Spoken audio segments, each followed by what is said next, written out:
Ralph, if you want to just maybe say a few things just before we get started, I'll introduce you to the guys. Yeah, so Carl, thanks for having me on. Appreciate this, and thanks for letting me take your course, and for putting that out there for all of us to take.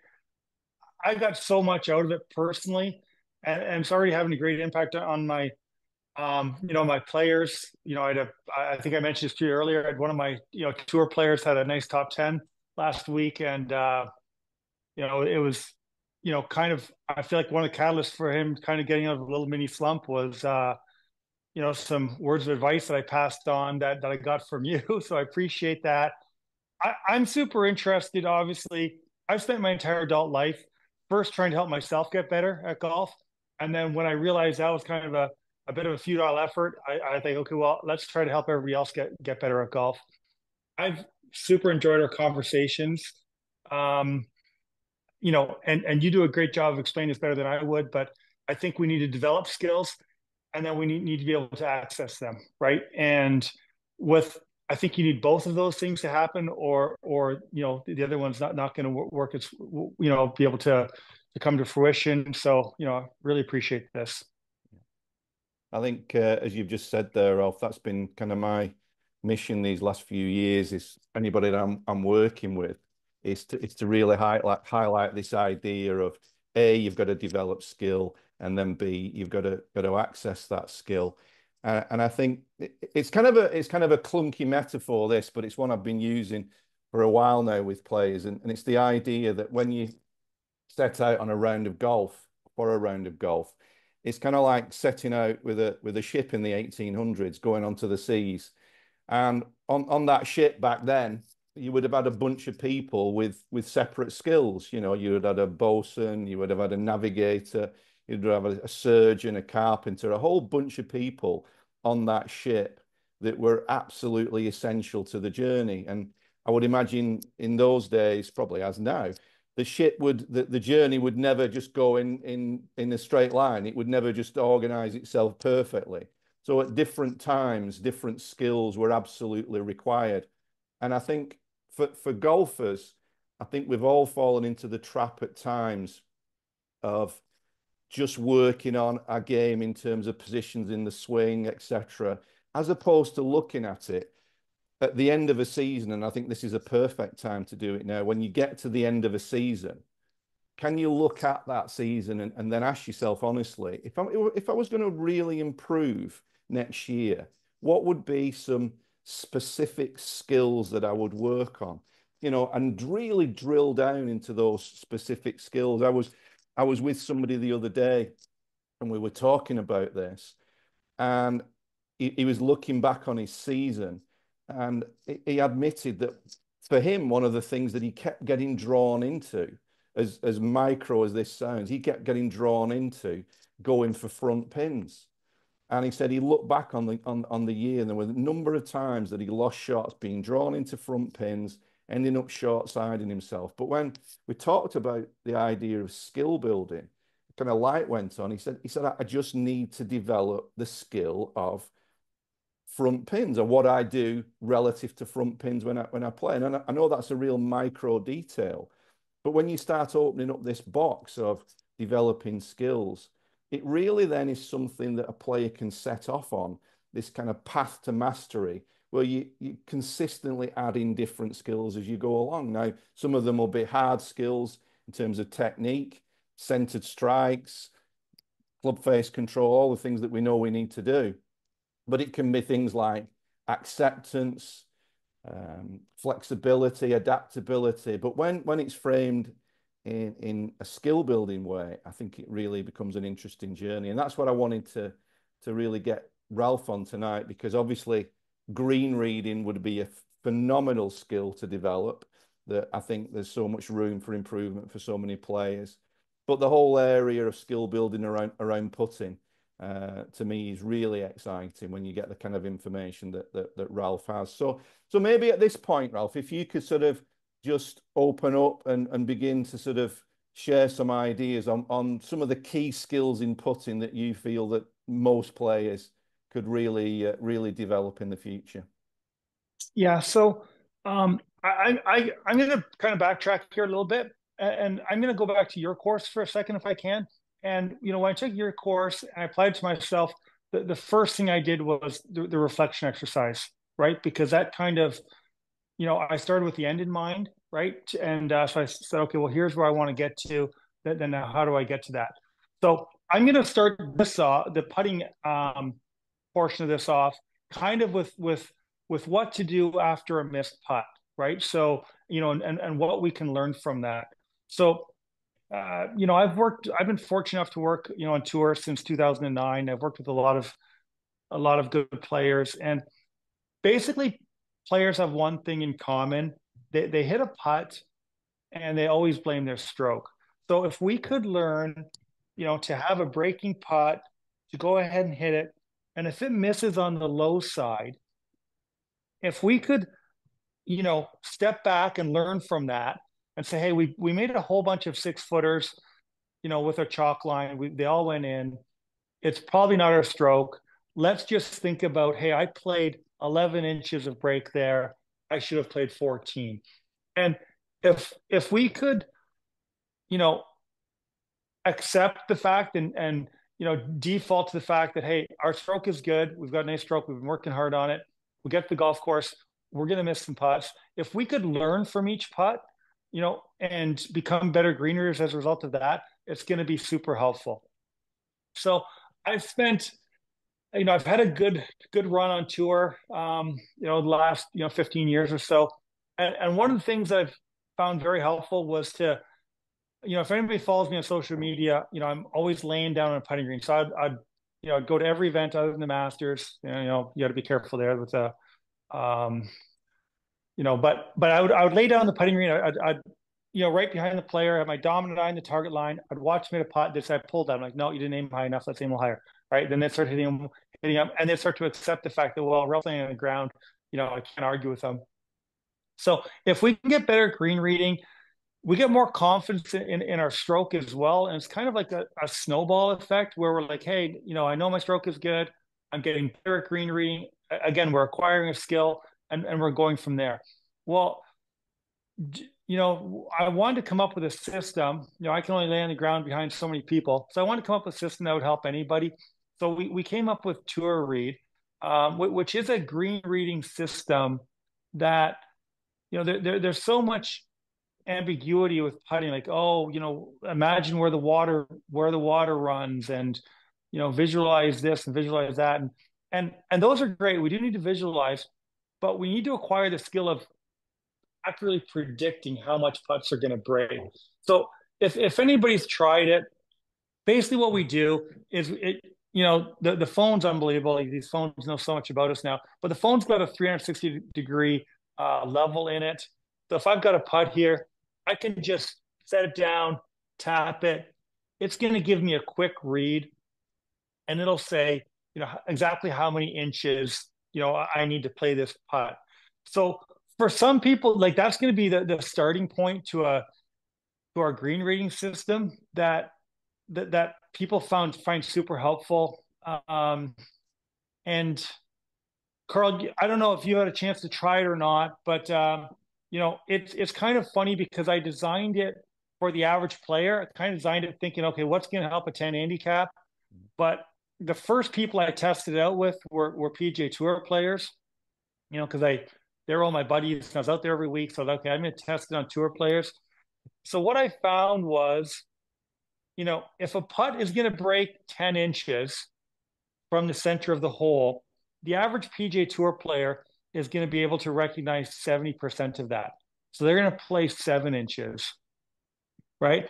So I was like, wow, that's quite a big difference. Now, most tour players are very, very good if they've got a putt that breaks half inch to an inch, are good at recognizing that.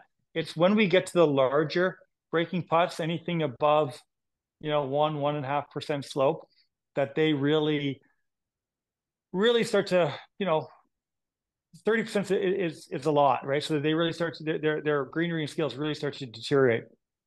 And then, when I'm teaching the average player, like I'm a club pro at home, or, here at home, and, I teach, everybody that, that wants to get better, right? And when I'm teaching people at home, it's incredible how many people have a putt that breaks 20 inches and say, okay, I got this right edge, right? Or worse yet, they're not even able to determine which way the putt breaks. So, um, Karl, I'd like to talk a little bit about how to best perceive slope, Yeah. right? And I thought this Perfect. would be a good format for that. That Perfect. makes Yeah. sense. Yeah, absolutely, So, Ralph. Yeah. you know, if we're talking about um, how to perceive slope, we've all seen, people straddling the line, on TV, straddling the line and doing that. And that's a method of determining the slope. So what they're doing is they're spending hours, with a level, uh, and trying to adjust their feet so they can kind of feel the difference between the different percents of slope. And that's a method of doing it. I feel like being able to perceive the slope is super important. So it's something that we should experiment ourselves and say, okay, well, how can I personally best perceive the slope? Right. I did a study on 100 people, and 90% of them, so 90 out of the 100, which is a nice round number, were able to perceive the slope best the same way. So I always tell people, hey, that's going to be a good starting point because the overwhelming majority of people are good at that. So I've got this putt here set up as a right to left putt. So if I hit this putt, it's going to break to the left, right? So what we want to do is as we're walking up to the hole, we want to start looking at our putt and think about, okay, where should I be reading this putt from? And for 9 out of 10 people, that answer is going to come halfway between the ball and the hole, looking uphill. If you forget about golf for a second, just as a human, we're better able to perceive slopes looking uphill. So you want to see how high a mountain is, you go to the bottom, look at the top. Now, if I was going to come to this side of the hole and looking downhill, on average, we're going to underestimate the slope by 25%. So we're going to, really be in trouble here. And Karl, I know you work with, players of all calibers, and I've I quite like I always ask people like, okay, show me your how you read putts. And they're like, well, I look from behind. Okay, great. However, in the club championship, I do a complete 360. I'm like, well, how do you putt the championship? Like terrible. I get very confused. I'm like, yeah, fair enough, right? So what we want to do as we're walking up, we want to kind of look to see where not kind of we want to look to see where the low side is.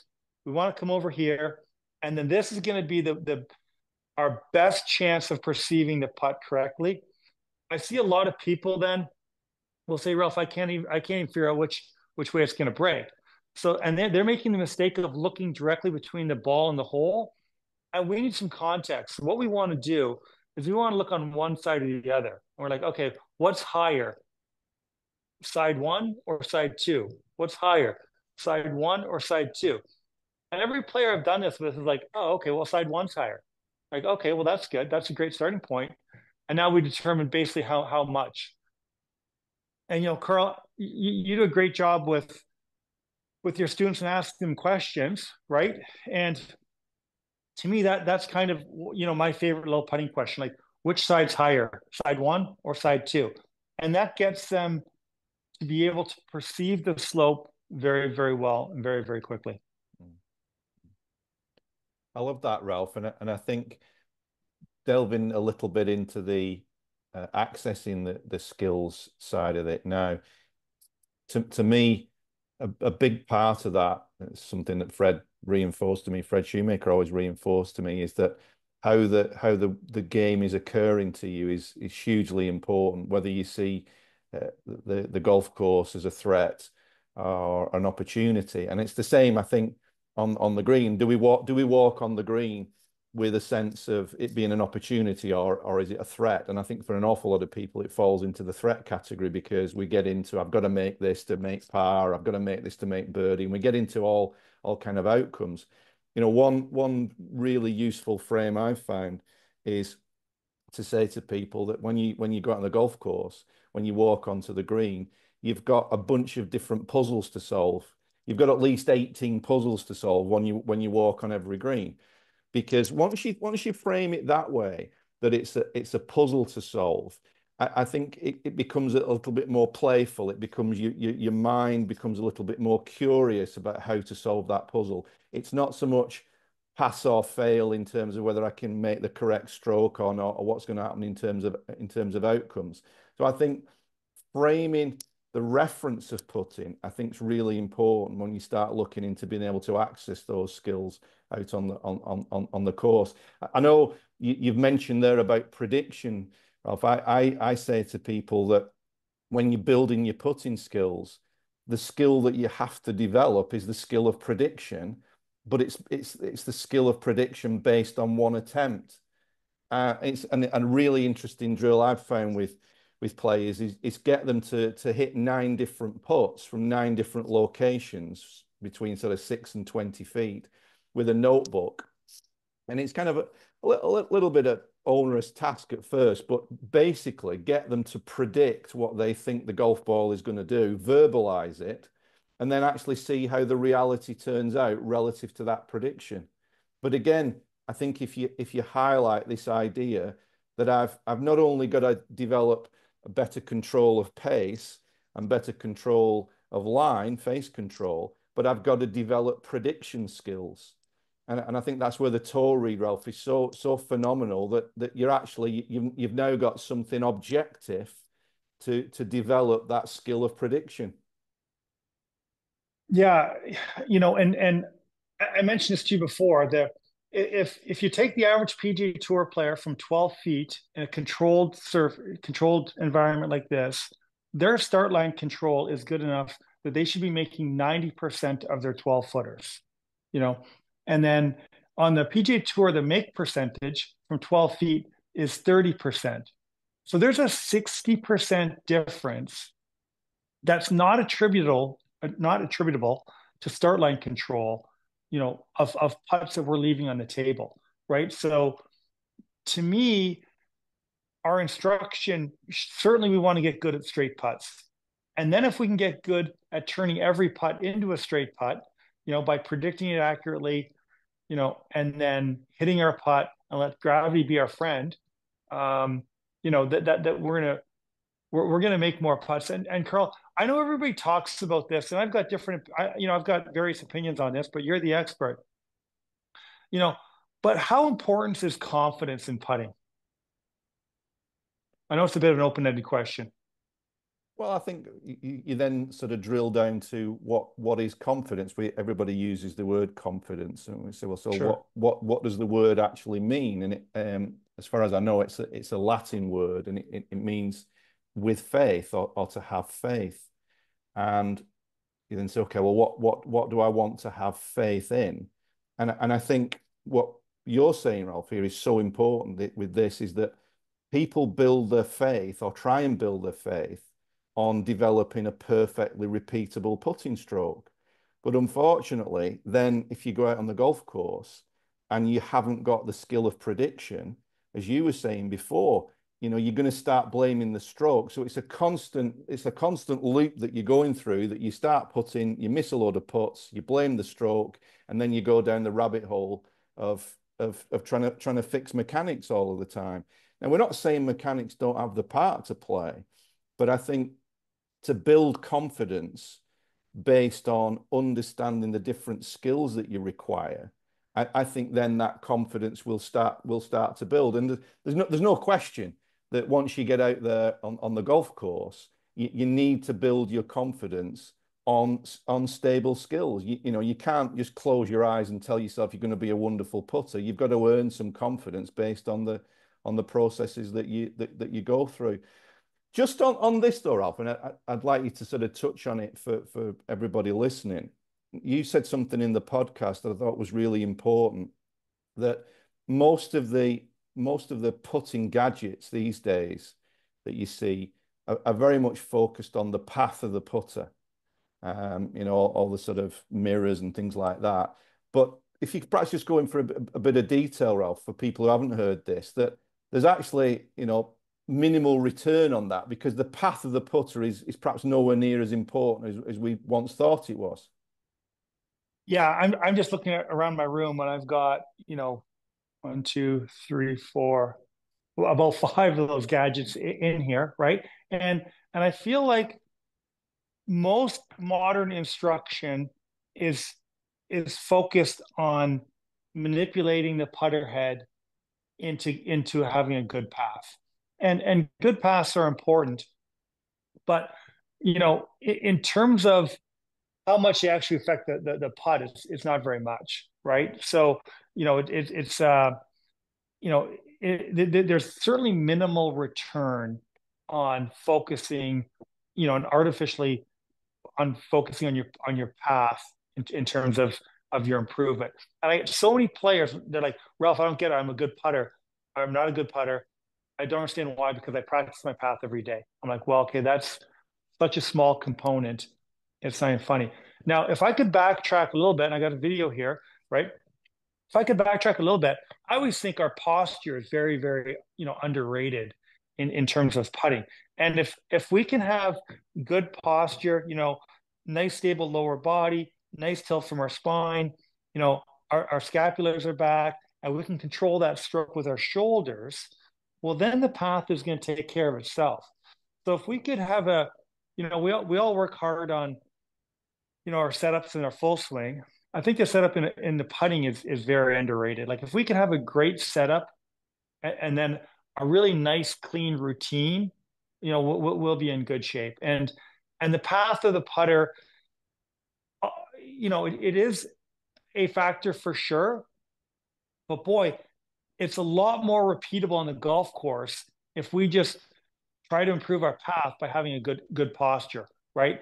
As opposed to having poor posture and learning to manipulate that path on the putting green on one putt over and over and over again, which really has such limited return on your practice time. It's astounding, right? So, um, yeah, I think that to kind of go back to that, I love stats, bit of a numbers guy.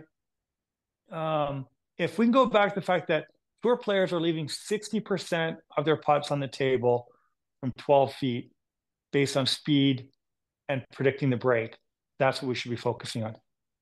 So just on that, in terms of this skill development, I think it'd be great if you could go into some of your ideas on developing better pace control. Because again, I know that for the vast majority of golfers, if they could just improve the pace control just a little bit, it could have a massive impact in their overall scoring capability. But again, how much time do you actually see people really trying to develop more pace control skills as opposed to ironing out a faulty path? So what would be some of your kind of key thoughts on developing better pace control? So here, great question. And here's kind of my key thought on that. What we need to do, we need to be able to predict the how much the putt's going to break, right? We have to start with something. That's where we should start with. And, from there, we want to match our line and our speed, right? So one of my favorite things, I've got like a semicircle here. And one of my favorite things to do here, I've got this putt. If I know, if I can learn how to predict the break here, and I know the putt needs to start off here, 14 inches to the right of center, I'm going to put this semicircle where I think that putt is going to enter the hole. So to me, the final step in our pre-shot routine should be to think about where the putt's going to be entering the hole. So if I was caddying for you, Karl, I would do I would use Tua Reed, the on-course method to come up with the 14 inches. I wouldn't bother telling you that. I would just tell you where I've got the ball entering the hole. Mm-hmm. So, basically like a clock system. So I'd say, okay, I've got this coming in at 4:30, right? And then that's going to trigger you into thinking about the entire path of the putt as opposed to just a start line. Mm-hmm. So if we could think about pace control as not something we're necessarily allotting a certain amount of practice time to, but as something that we work into every putt, that's when we can really get really good at with our distance control. Again, that's phenomenal because I think it ties in with something I firmly believed about your ability to be effective on the greens, well, your ability to be effective in golf, full stop, will always come back to attention in terms of where your attention is to perform the task at hand. That you, those of you listen to the podcast, you've heard me say this too many times, but it was a great phrase I heard a while ago that attention is the currency of performance. And whilst we can't ultimately control our thoughts, we're going to have random thoughts popping into our head most of the time, if not all of the time.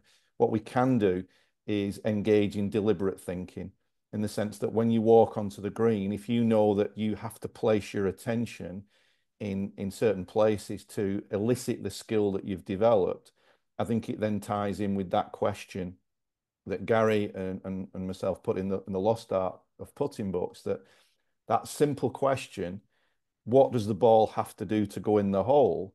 And as you've just said there, Ralph, that ultimately, if we then get really clear on the entry point into the hole, I've found that for me in putting, probably the single most important thing from the mental game is to get people to understand that the last thing that they retain in their mind before they actually pull the trigger, if it is a very clear representation of the entry point, I think the body gets pretty good at organizing around that.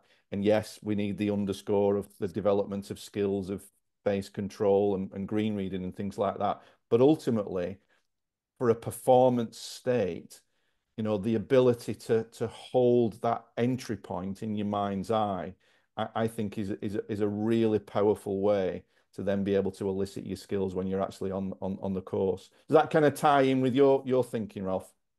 100%. So, 100%. So I always want people, the last thing I want them to look at is where the ball's going to be entering the hole. Then they come back, to their golf ball, look at the back of it, and hit it. So we've all, most of us, I know I have, I've played golf before, and I was, I don't know if you heard this expression, I fell in love with the line, right? So Mm. I was so consumed with the line, I forgot to hit the proper speed, right? And it's a little frustrating when we do that, especially when, we're usually right about the line. So we need to pick a start line, and then we want to, click over to, okay, I want to watch that path of the putt in real time, see where it's going to be entering the hole, right? And that's going to be our visual that's going to help us match our line and our speed. And it's kind of funny.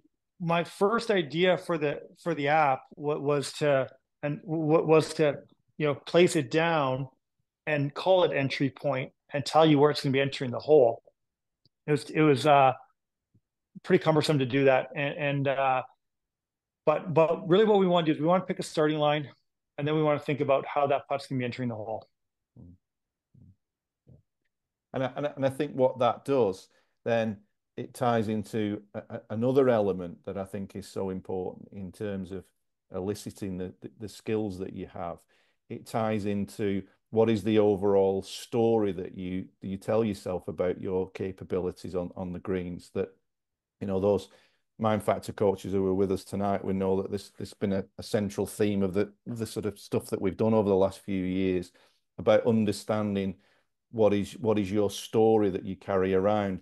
What is the story that you carry around about your capability on the greens? Because ultimately, you have a thinker and a prover in your mind. What the thinker thinks, the prover aims to prove. So if I'm carrying a story around of being less than efficient on the greens, that thought, that story that I carry is constantly then my prover is constantly seeking evidence to back that up. So I think when you start to unwrap this and you sit somebody down with the quest of becoming a better putter, and you sort of dig in a little bit, what is your current story? Because the current story that you carry will become the self-fulfilling prophecy.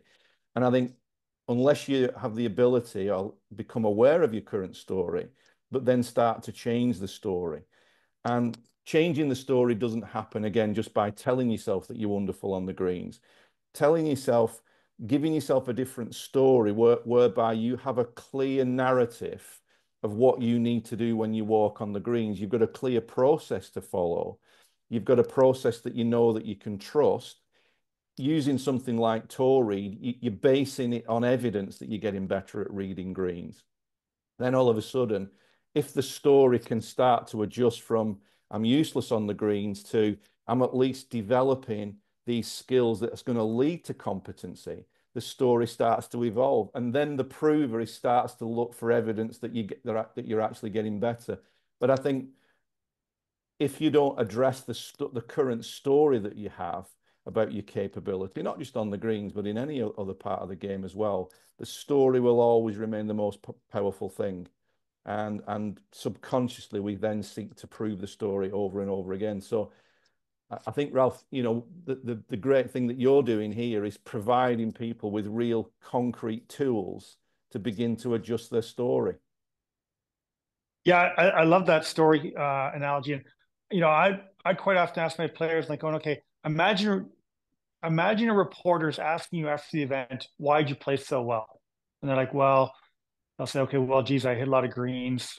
I was reading the greens properly, and my speed was good, and I was holding a lot of putts, and that's why I played so well.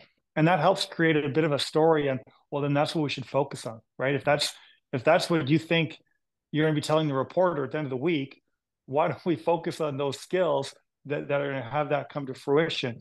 And you know, I think I mentioned this to you before. I think I've often thought that clubhouses were built to give people a place to complain about their putting, right? And you know, Karl, I'm not sure how many junior events you've gone to, right? But or just regular events, people just want to complain about their putting, almost like a badge of honor that Yeah. they're a bad putter because it proves they're a good ball striker, right? So, and it helps create that story loop that we can absolutely break ourselves out of. And I mentioned that how important is confidence to you earlier, and and again, I loved your view explanation of it. I didn't think to go into Latin, but I appreciate that.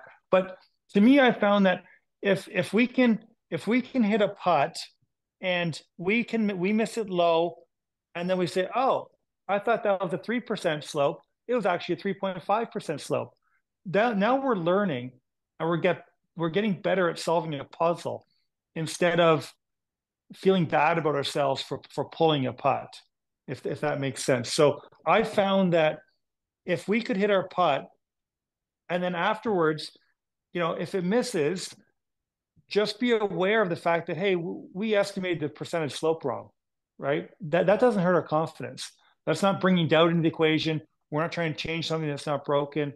So to me, it's super powerful on how we react to a missed putt, right? And yeah, that's Just on as we're going through these skills, Ralph, what is your view on line or no line on the ball? I know it's probably a very much an individual thing. What are the pluses and minuses of having a line, would you say? yeah. So I'm a little bit biased on that. I love lines. I think it's super important to use them. The only time I would say it's not appropriate is if you have trouble with your knees or whatever. I've got a whole process though, um, on how to line up correctly. I think it's super important. I think it's super important to let me get a golf ball here, but I think it's super important to line up correctly. So if I've got a ball with a line on it, I want to have my dominant eye in the line when I'm setting it down. I feel like that's super important. We can check it with our club. And then that it sounds weird, but we're talking about building skills. Lining the ball up properly is a skill, right? Like it takes a little bit of practice, but it is a skill. It's not every person that tries it for the first time is not going to nail it. It is a little bit of skill. And then matching um, the putter to the golf ball is another skill, right? So, I've got a wonderful drill called the trust drill where we're isolating skills, where we're learning to put the ball down properly. Then we're learning to, match the putter to that golf ball, right? And building those little skills. So I've seen studies online saying, oh, it's 50-50. And I tend to agree with those studies, except for the fact that every person that learns how to put it down properly and then learns how to match the putter up with the ball, in my opinion, every person I've worked with, which has been over 100, that like in the hundreds, I've never had a person who learned how to put this down properly, match it with this, and that wasn't a benefit to them. One of the Uh, one of the other things that no, I was just going to say it's a bit of a loaded question with me. Lines are important, and even I always tell people, even just do it as a drill. Even if you're just going to do it as a drill, it's going to help. And then every person I get to do that, then it's like, well, Ralph, I've been using it a lot, and it's been super helpful, right? So go ahead. Sorry. Yeah. No, I was going to go into what would your thoughts be, and we touched on it a little bit when we did the podcast, but I think it'd be great to just open up some ideas on this. What would you say would be a really efficient way of spending those vital few minutes before you actually go out to play on the greens? What would your suggestions be? I'm not talking about training, I'm not talking about practice, but what would you do to get people in the best possible shape before they actually go out to play in a tournament? How would they spend that time on the greens, and what kind of recommendations do you have in terms of time? In terms of like a warm up before an important round of golf. Yeah. So, excellent question. And it's going to be a little bit different for every person, but for most people that I work with, here's what they do. They set up a station for a straight putt, right? So we want to hit a few putts, uh, a 6 footer, whether you're using a mirror, chalk line, a string, an alignment stick, some type of station to help us with our mechanics. Most of the players I work with, I get them to hit 10 putts on that station with whatever field they're working on. Might be just 10 putts. I'm going to hit 10 putts, making sure my lower body feels stable. I'm going to hit 10 putts, really focusing on my finish. I'm going to hit 10 putts with a nice tempo. Just 10 putts. If there is something mechanical, we're going to cut it limited to 10 putts, and it's going to be on the practice station anyways. I always think if we've got a mirror set up, it's already artificial. If we're going to add some artificial swing thought into that, we might as well do it there. Then I want to get a feel for our green reading. So we're going to do like a circle drill, right? And we're going to put our app down. I feel like I see too many people. By the way, I had a player do this. First week we did it was a major, and he came in top 5, which was pretty cool. But what we don't want to do is we don't want to go in the putting green and start hitting putts, and they're missing, and then we're second guessing ourselves. We're not sure if it's stroke, we're not sure if it's a read, we're not sure what's going on, and we have to tee off 20 minutes. Not a good idea. So I was like, hey, let's just give ourselves the read. So we're in some putts on a straight putt. We're going to do a little circle drill where we're going to be given the read. We can go through our full process, hit our putts, right? We want to then go to some longer putts where we're going through our full read, kind of like your notebook idea, where we're going through it, we're reading it, we're full routine, we're hitting it, and then as many of those as we can. Then I find too often we get it takes us 4 or 5 holes to warm up our putting, and we've already got those 4 or 5 holes, maybe 9 holes under our belt by the time we get to our first tee. So straight putt, green reading exercise, longer putts, full routine is a nice way to get us acclimatized to the greens that day, get our green reading skills up and running, get our speed control up and running, and then go ahead to that first tee. And I don't know what your thoughts would be on this, but for me, perhaps the thing that underpins all of it from a performance perspective. Often, those mind factor coaches here tonight won't be any surprise to hear this, but I think that the kind of base foundation that everything else can be built on is a willingness once you walk on the green to accept all outcomes. That I think it was Rupert Spear who said in one of the podcasts that I did with him a while ago, all of the problems that we face as humans, not just on putting, but life in general, comes from two things. We're either resisting or craving. We're resisting an experience, something that we don't want to happen, or we're craving an outcome at some point in the future. And I think so much of that happens, and it's magnified on the greens because there's a finality to it for each hole.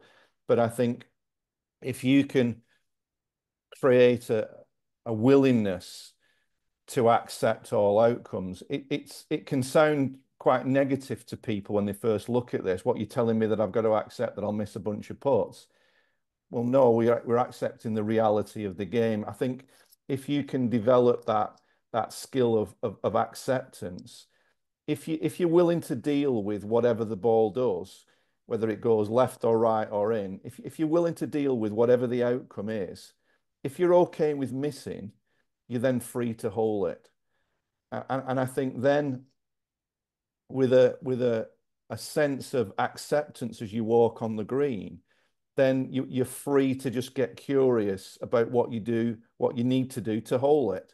It's a kind of it's maybe the biggest paradox in the game, but the more I've explored this, the more I see acceptance as being perhaps the ultimate mental game skill. Because if you think, well, what's the opposite? What's the what's the alternative to acceptance? Is constantly beating yourself up about a game that no matter how good you get or how competent you get, there is always going to be an unpredictability to outcomes. So what would your thoughts be on that, Ralph, in terms of a performance state, beginning with a sense of acceptance that whatever this ball does, goes in or misses, I'll deal with it, and I'll move on to the next opportunity?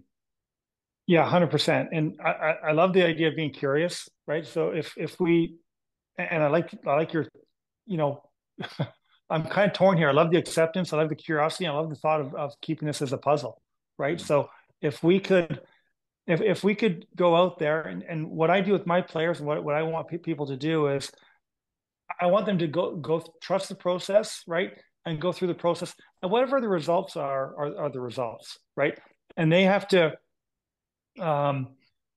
just go through their process and feel confident that if I go through my process, I'll get some good results. And whether that on a micro level means it's going in or not, is beside the point. But overall, we're going to make more putts that way. And I think that acceptance of the outcome is good, especially if we've gone through our process and committed to our process. If we're like, hey, I think this is a great process, I'm gonna go through with it every putt I hit. If they go through with every putt, I feel like that's a win, right? And the acceptance is a great, obviously, a great way of looking at it. I always tell people, you don't have to be perfect, you just have to be better than everybody else, right? So, acceptance is part of that for sure, a huge part. Yeah. I mean, I'm conscious of time, Ralph, and I thought that's be a good time, just a few minutes at the end. You've covered some great stuff tonight, and I think that curiosity about developing these skills is really exciting. Just maybe if anybody's got any questions, anything pressing, we've got a few minutes that we can just ask Ralph. Anybody wants to kick off? Elaine, go on. You need to unmute yourself, but yeah, Elaine. Hi, so I put in the wee group chat. I'm really interested about the line on the ball. Personally, I don't use it. And I realise now why, because I don't practice the skill of placing the ball and matching my putter to the line, because I very rarely practice. And the average golfer, I get how pros could benefit greatly from the line on the ball. I get how beginners could profit greatly from the line on the ball, even though they're not capable of maybe but they would get in the sort of general direction of the hole. I get how they would profit, but what about the people who are not got the skill of placing the ball and matching the putter to the ball, and they're never really going to practice that properly? Would that be something? And the other one is, of what distances. I actually do like teaching it with people for the shorter putts, but what distances would you recommend that people use the line on the ball? I mean, if it's a huge 20-foot putt, I'm not quite sure. Anyway, I'm just interested in the line on the ball thing. So again, I work with players of all skill levels, right? I get them to use, and most of the members of my club are not going to practice much, right? At all, right? So if I could get them to line it up properly and get the process, correct, then every time they hit a putt is like a practice, right? So, they'll get better and better at it just through the regular rounds of golf. And then I feel like, my short answer to that is every putt we want to hit well, I think we should use a line on, right? So I've heard that before. I'll use on 6-footers straight uphill, not big breaking putts, but we want to have a start line and we want to match that line to the speed. So I encourage people to always use it. And if they're not going to practice much, that's fine, right? We're still going to it'll take them a little bit longer to get more and more competent, but they'll still get more and more competent with it. So I would encourage people to use it, basically on every putt that they hit, especially as a coach. It's a fun thing to work with somebody on, right? They appreciate it, they like it, and the average player, I feel like it helps the most. Oh, that's interesting. Okay, brilliant. Anybody else? Thank you so Ralph, much. Tim O'Connor here. Ralph, some of my clients think that, and from all abilities, from good players to novices, that the best putting stroke is straight back and straight through. But I've had some experiences where it seems to me to do that, you have to manipulate the putter. Were you saying earlier, I'd just like you to elaborate, does posture just generally take care of path and that generally Yes. leads to a more arc stroke? Yes. Short answer to that would be, if we keep we're swinging around a fixed center, so I'm swinging around my body. If I keep the shaft on plane, it's going to produce an arc, right?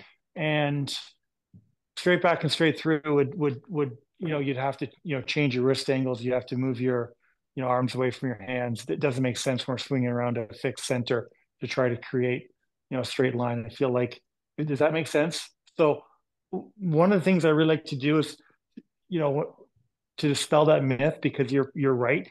Maybe 70% of people I deal with think it's straight back, straight through. And if that's really why I like plain boards, to show them, hey, here's what your arc actually should look like. However, that happens naturally with a great setup and then controlling our stroke with our torso. Thank you. Warren, got your hand up. Hi everyone. Ralph. I've started getting myself back to playing this year, and I've now using a ping putter that's got the three lines, like looks like the old zebra. And using the line, the putts really helped. But one of the biggest drills that's helped me was the one that Karl talked about years and years ago, and you roll the ball and then you hit a ball to get the line of what you've seen and try and match it, a bit like bowls in it, Karl, a bit like you like roll a jack and then you try and bowl to the jack by using your putter. And I had great success 5 years ago. I don't know if anyone here has heard of Rebecca L. And I gave her that drill and she went and won the English ladies amateur stroke play 2 weeks later. And I've been using that all year. So when I heard about in the chat speed control, what I find is, and I don't know how you see things, Ralph, but I see things that the greens, you read what the green is telling you through the ball. Is that what you tell a lot of your players? Because that's what I feel helps me, and it helps me with coaching my players when I'm with them. So first of all, whatever works is a good idea, right? So if something's effective, then we should do it. We've got to read a system where we're measuring the slope. It's telling us how much that putt's going to break, and then we can be aware of how to recognize slopes and being acutely aware of how much that slope is going to affect the break, right? So I think that's the first step for sure. And then any type of visualization drills that we can augment and layer on top of that are going to be super helpful, and they're going to be different for every person.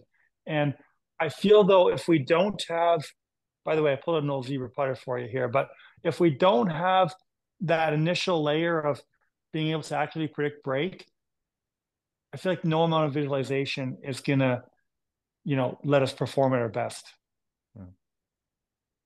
Great. Yeah, because I'm advocate everything you said about getting beneath the hole. You just see everything from there. Yeah.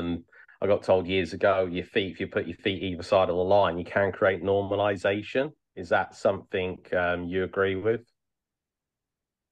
Putting your feet on both sides of the line works for some people, right? It takes a lot of work. There's some people that are very good at it.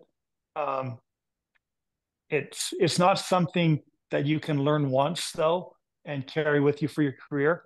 It's going to be something you're need to continually maintain, and only works for a limited amount of people. Also, it gets us thinking. I feel like too much.